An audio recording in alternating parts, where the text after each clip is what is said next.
Pemirsa, untuk mengantisipasi kepadatan arus mudik Lebaran, di mana menurut Kementerian Perhubungan lonjakan pemudik tahun ini diprediksi sebanyak 123,8 juta orang. Pemerintah menerapkan ada 3 rekayasa lalu lintas. Ada 3 rekayasa lalu lintas yang sudah diberlakukan sejak tanggal 18 April kemarin, meliputi sistem one way, ada kontraflow dan juga ganjil genap yang diterapkan di ruas-ruas tertentu jalan tol selama arus mudik dan arus balik tahun ini. Penerapan sistem satu arah atau one way berlaku mulai dari tol Cikampek kilometer 72 sampai dengan gerbang tol Kali Kangkung kilometer 414. Sementara untuk sistem lajur pasang surut atau kontraflow diberlakukan mulai gerbang tol Karawang Barat kilometer 47 hingga tol Cikampek kilometer 72. Lantas apakah ini sudah efektif kebijakan pemerintah dalam mengatur kepadatan arus mudik dan balik tahun ini? Saya ajak Anda berbincang dengan Wakil Ketua Masyarakat Transportasi Indonesia Joko Setiowarno. Selamat malam Pak Joko.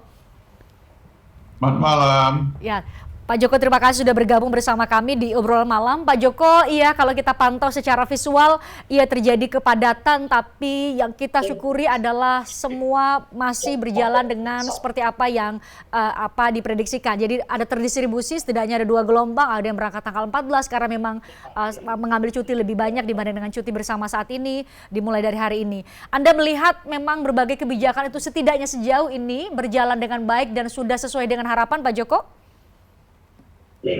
Ya, saya kira ini harapannya kan biar pemudik itu lebih lancar lah. Meskipun sebenarnya kalau pas mudik ini antara kemacetan itu tidak terhindari. Ya. Jadi kalau mudik nggak macet nggak nyaman katanya. Artinya tetap macet namun tidak berhenti. Ya. Nah, bagaimana kemacetan itu dikendalikan? Ya dengan cara transport demand management. Itu adalah modelnya mengelola kapasitas atau ruang dan mengelola waktu.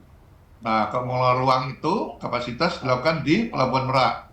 Merak itu adalah pelabuhan yang digunakan untuk semua moda. Sekarang dipisah. Pelabuhan Meraknya untuk pelayanan bis dan mobil pribadi, Ciwandan untuk sepeda motor dan truk angkutan barang. Itu nampak lancar-lancar aja. Nah, tinggal mengelola waktu. Waktunya adalah cutinya dimundurkan, dimajukan 2 hari, artinya hari ini dan besok masih padat, 21 sudah nggak lagi, gitu ya, prediksi kan 21. Kemudian sebelumnya pun sudah pada libur, ini juga ditambah rekayasa lalu lintas yang sekarang sedang berjalan ini, gitu. Jadi semua ada beberapa kebijakan, bukan tidak hanya faktor tunggal ya, tapi ada akumulasi dari sejumlah kebijakan tadi, penentuan cuti, kemudian penentuan libur sekolah ya anak-anak karena tanggal 15 sudah libur, jadi sebagian mungkin orang tuanya sudah bisa yang saya katakan tadi di gelombang yang pertama. Masih ada waktu beberapa hari menuju Lebaran, Pak.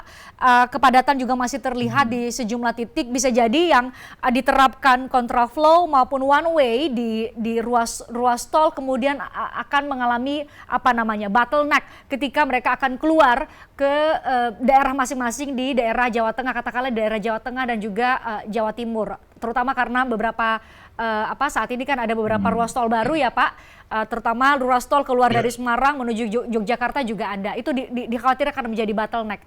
Ini Anda melihatnya bagaimana? Kebijakan yang sebaiknya diterapkan untuk titik-titik yang disebut tadi bottleneck? Ya, kemungkinan bottleneck itu kalau tol itu ada Cisumdawu, karena tol Cisumdawu itu masuk ke Cipali, itu harus diantisipasi.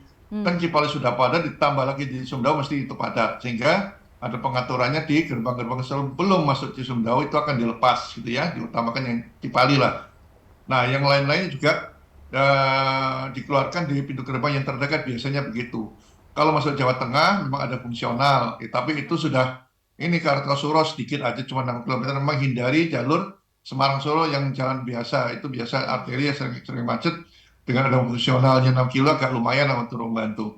Hal-hal lainnya adalah memang nantinya ini pengaturan di saat tadi one way-nya kapan, ganjil genap, dan pengaturan tidak harus fokus di jalan tol. Artinya arteri juga dimanfaatkan. Kalau tol aja sebenarnya itu enak, jalan arteri kulinernya itu banyak, harusnya jauh lebih banyak. Nah, kepadatan di jalan tol itu titik puncaknya adalah biasanya sumbernya di rest area. Karena memang rest area jaringan jalan tol tidak tidak dirancang untuk mudik. Nah, mudik itu sebenarnya kalau mau lancar itu studi tahun 2008 dia butuh 8 lajur. Tapi kan tidak mungkin hanya digunakan selama untuk dalam waktu 2 minggu saja mubazir. Nah, makanya dilakukan pengaturan seperti ini. Gitu. Oke, tadi Anda sebutkan Pak Joko soal kepadatan juga terjadi karena potensial karena ada di karena rest area. Nah, hari ini juga kita pantau kepadatan ya menjelang sore itu terjadi di memang menuju ke rest area. Mungkin mau buka puasa atau mau sholat ya di rest area. Ini menurut Anda juga seharusnya ada ada koordinasi dan koordinasi antara kebijakan di jalur tol dengan manajemen pengelolaan di rest area itu perlu perbaikan seperti apa Pak supaya kemudian kalau sekarang kan diimbau untuk 30 menit saja bagi pemudik ada di rest area, tapi kan itu kemudian agak sulit untuk kemudian benar-benar kita pastikan pemudik disiplin untuk hanya 30 menit kemudian keluar dari rest area. Ada kira-kira skenario lain menurut Anda yang bisa diterapkan?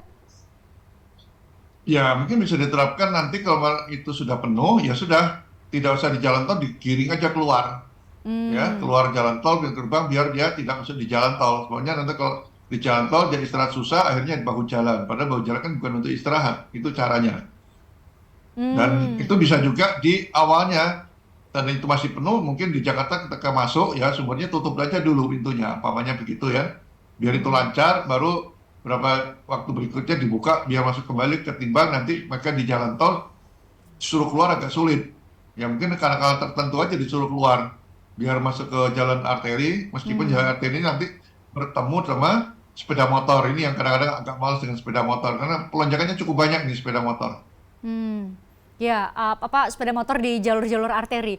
Pak, terakhir mengenai biasanya di satu hari H-1 atau justru di hari Lebaran itu biasanya jalur-jalur arteri terutama di jalur selatan itu dipenuhi masih tetap padat karena ada pemudik lokal yang masih mau bersilaturahmi dari satu daerah ke daerah yang lain di wilayah itu, misalnya di jalur selatan biasanya di Nagrek. Ini menurut Anda pengaturannya seperti apa, Pak? Karena ini kan jalur arteri yang tidak terhubung dengan atau tidak ada kaitannya dengan tol. Ini bagaimana? Nah, itu Pemda yang mengatur ya. Biasanya sering terjadi di pasar tumpah gitu kan, tapi pasar sudah mulai berkurang lah. Nah, mereka buat kanal-kanal dan ini menyiapkan sukarelawan. Biasanya pramuka itu dilibatkan lah, gitu ya, jalan-jalan lokal. Dan kalau sudah satu hari menjelang Lebaran, biasanya yang perjalanan antar kota sudah mulai menurun. Nah, tinggal yang lokal tadi, ya mungkin ya sudah sampai di daerah, mereka ingin persiapan untuk Lebaran esok harinya, ke pasar dan sebagainya. Ini peran Pemda yang lebih banyak ke arah sana untuk mengaturnya itu. Gitu. Oke. Kira-kira di titik-titik mana saja Pak yang menurut Anda perlu untuk diantisipasi karena satu mungkin ini juga bakal menimbulkan kepadatan yang tentu berimbas pada misalnya di jalur selatan yang saya katakan tadi ya Pak, di jalur selatan. Kalau menambah pasukan dengan perbantuan tadi ada pramuka dan lain-lain itu satu hal. Hal lain yang mungkin bisa dilakukan Pak? Ya, tadi biasanya itu di daerah-daerah pasar.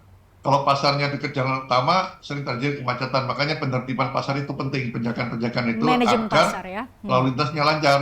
Ya seperti tadi saya di Rangkas Bitung, macetnya bukan main ke stasiun itu karena di pasar. Nah, gitu. Jadi pasar itu sumber kemacetan jalan-jalan di daerah. Itu harus diantisipasi sedini mungkin ya. Karena kalau sudah satu hari menjelang Lebaran, ya rata-rata sebagian besar sudah sampai lokasi lah. Makanya kalau mau mudik, mau lancar itu berangkat aja malam Lebaran atau satu hari sebelumnya. Itu jauh lebih lancar ketimbang berangkat sekarang. Jadi hari ini dan besok masih padat. Oke. Manajemen pasar tadi ya, itu juga perlu diperhatikan. Itu poin yang mau saya perjelas tadi. Pak Joko, terima kasih sudah bergabung bersama kami di obrolan malam. Semoga lancar buat semua pemudik, bisa bertemu dengan keluarga seperti dengan tagline tahun ini, mudik aman dan juga berkesan buat para pemudik yang ingin bertemu dengan keluarga dan berlebaran di daerah masing-masing. Terima kasih Pak Joko sudah bergabung bersama kami di obrolan malam. Kita jumpa lagi di lain kesempatan. Saya juga mengucapkan terima kasih buat Anda pemirsa. Kita jumpa lagi besok dengan obrolan dan narasumber lainnya. Saya Christian Grich.